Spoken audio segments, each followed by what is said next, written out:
Boy 50.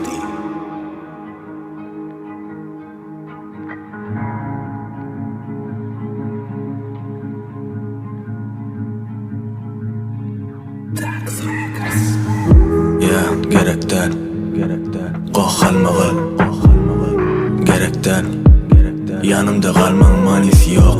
Bu zatdan so'ng jannatda yali sen bilan sevgimi bilmasam, sen onu duymasam, manisiz kemmezat seni yana görmesem. Bir gulsam durmuşum yaqtilardi. Senden başka hiç kim yoktu menne. Sen näme sevmedingmi? Sen görmedingmi? Sana olan sevgimi bilmedingmi? Ha? Ava, senden başkani sevmedim men. Ya özün gel yanıma, qaraş ya da men yolla. Sana näme oldu belli del. Sana meydeşer belki ken, yöne inni del. Anan gerek del. Hiçsi barıvır men üçün hemmesi. Hiçsi barıvır men üçün hemmesi. Sana näme oldu belli del. Sana meydeşer belki ken, yöne inni del.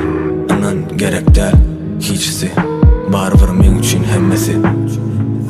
Hiçsi barıvır men üçün hemmesi.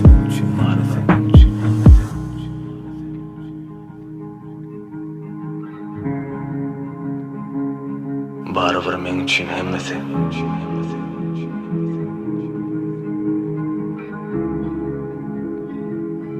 Barıvır men üçün hemmesi.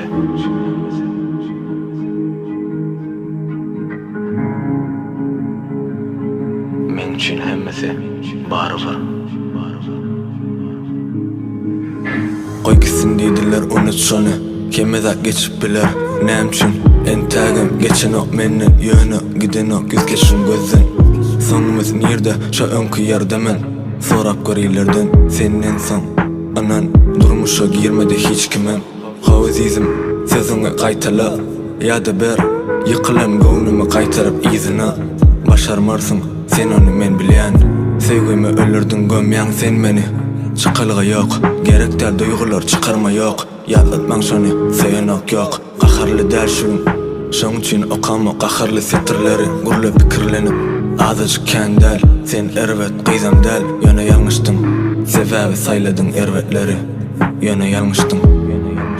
Sebebi sayladın ervetleri. Qaharlı del şun, şun için okama qaharlı setirleri. Gurlu pikirlenip, azıcık ken del. Sen ervet qizam del, yöne yanlıştın. Sebebi sayladın ervetleri. Yöne yanlıştın. Eştiyan mı? Sebep sayladın ervetleri.